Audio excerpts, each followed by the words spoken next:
Salut mon ami, bienvenue dans cette vidéo. La plupart des gens, quand ils voient un moine, et moi le premier, quand j'étais plus jeune, se disent un moine doit vraiment se faire chier dans sa vie. Ok, le mec, il a une spiritualité, il croit en Dieu, il croit en ceci, il croit en cela, mais globalement, il doit se faire chier. Pourquoi? Parce que il a rien le gars. Ou en tout cas, c'est son but quelque part, de s'extraire un petit peu de toutes les choses extérieures, ou en tout cas diminuer les choses matérielles au fur et à mesure du temps. Et quand on voit ça de l'extérieur, quand on s'est jamais vraiment posé la question sur ce qu'était réellement sa vie, ce qu'il faisait réellement, ce qu'il ressentait, bah en fait on peut se dire que ce gars s'ennuie. Parce que bah matériellement en tout cas, il a pas grand chose, voire même il a rien. Euh, et comme je t'ai dit, moi le premier, je pensais ça avant.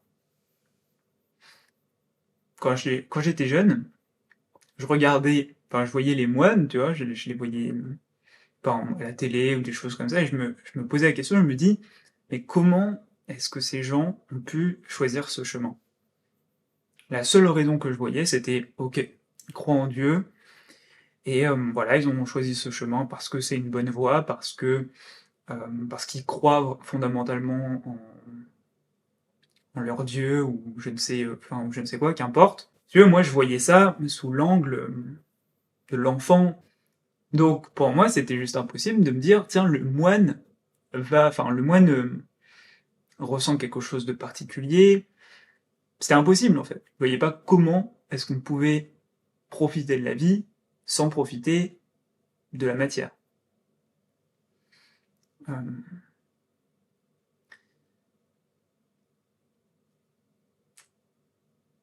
une chose qui est assez perturbante, c'est que les humains, même en grandissant, peuvent garder cette idée en fait, qu'il est juste pas possible de profiter, de ressentir des émotions ultra saines, des émotions euh, ultra agréables, sans que ce soit forcément lié à une chose extérieure, une chose matérielle. Bon,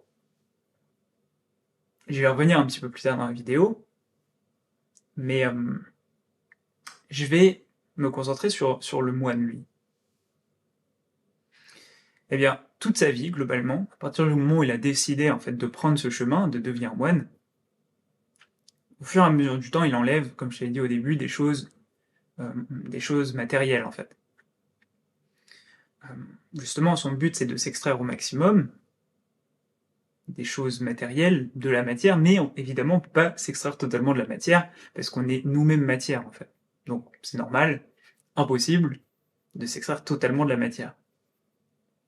Par contre, on peut se rapprocher de plus en plus de notre être intérieur, de travailler sur nous-mêmes, de travailler sur nos émotions, afin que justement celles-ci ne soient plus forcément liées aux choses extérieures, ou en tout cas qu'elles soient de moins en moins liées aux choses extérieures. Et là où c'est intéressant, et c'est justement là où il y a un paradoxe, c'est que quand un moine, justement, est dans cette logique, et d'ailleurs c'est tous les moines plus ou moins qui sont dans cette logique de s'extraire des choses extérieures, de la matière, enfin du matériel du moins, en tout cas de diminuer la consommation, des choses comme ça, ben en fait automatiquement ils se rapprochent de l'intérieur.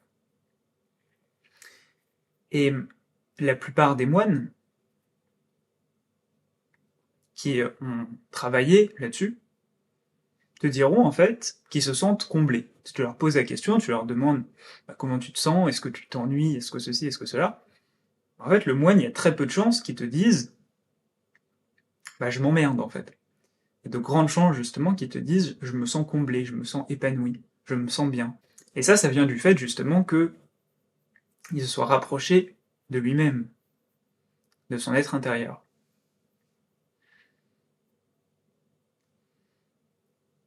Et c'est là où est le paradoxe en fait. c'est que le moine qui, lui, baisse sa consommation,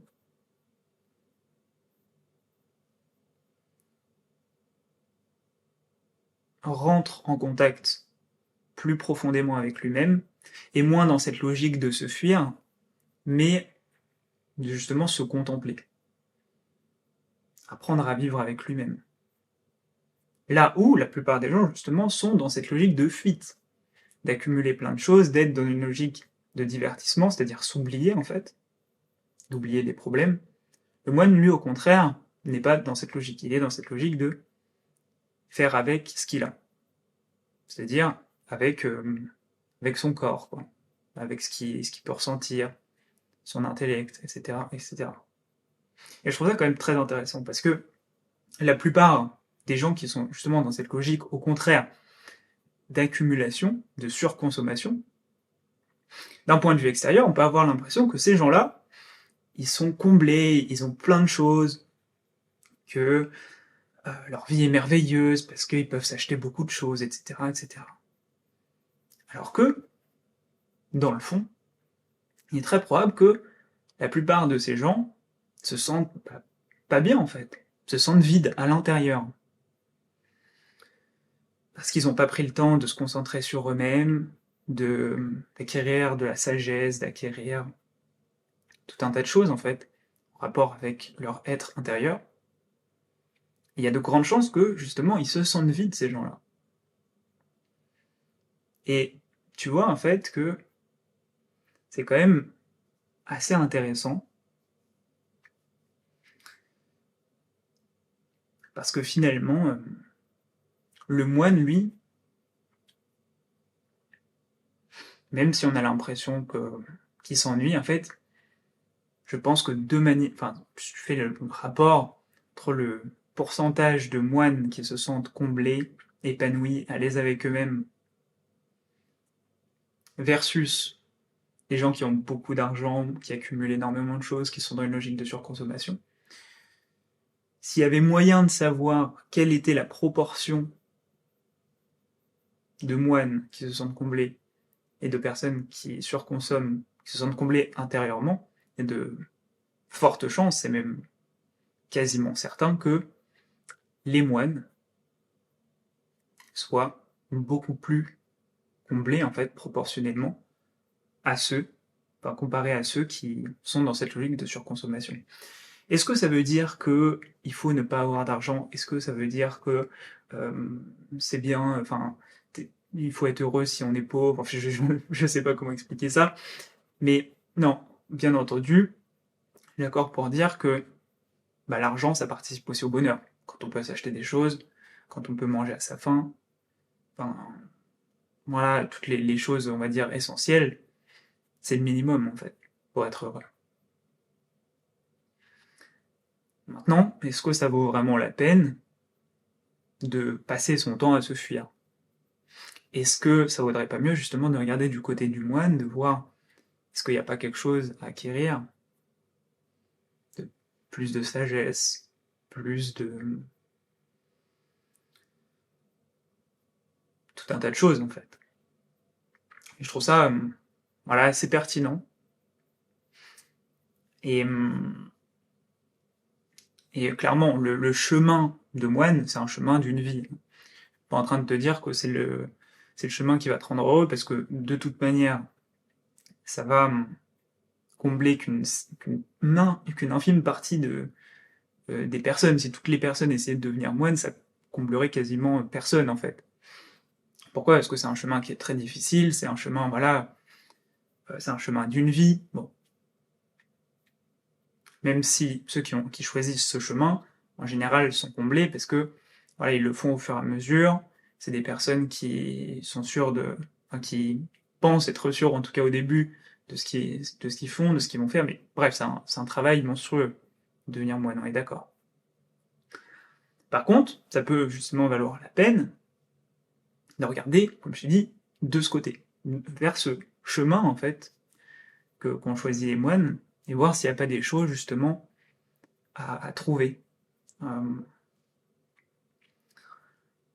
et Parce qu'il y a beaucoup de bon finalement. Pas obligé de faire le truc au maximum, pas obligé d'être dans l'extrême, mais voilà, regardez un petit peu, parce qu'il n'y a pas des choses à trouver. Voilà. Et je pense même d'ailleurs qu'on peut être dans une logique de vouloir gagner de l'argent même, gagner beaucoup d'argent, mais avoir cette logique de sagesse, tu vois. Avoir cette logique de sagesse, cette logique de ne pas être dans le divertissement continu, bref. Voilà. Possible, je pense, de mixer un petit peu les deux pour en faire quelque chose de sain. Voilà. Je pense que j'ai dit ce que j'avais à te dire. Je pense que j'ai rien oublié. Je te dis à bientôt dans une prochaine vidéo. Ciao.